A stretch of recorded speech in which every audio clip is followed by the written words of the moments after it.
So these rookery islands are very special. We do have a few in some of our aquatic preserves such as Estero Bay, but not as many as we used to. One of the biggest threats that we have to these rookeries is people actually.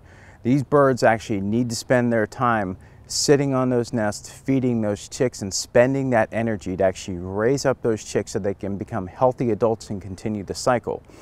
If those adults are being flushed off by people getting too close, then they're not going to be able to complete their life cycle.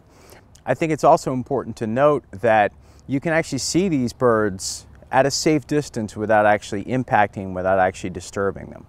A safe distance, I would say, would probably be at least 300 feet.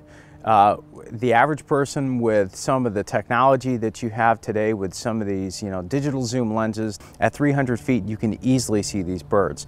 And you can also see them with binoculars.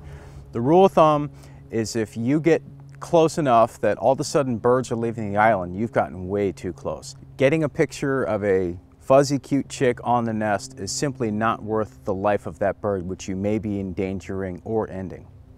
Just a few minutes of exposure in the hot Florida sun can actually kill these chicks and eggs.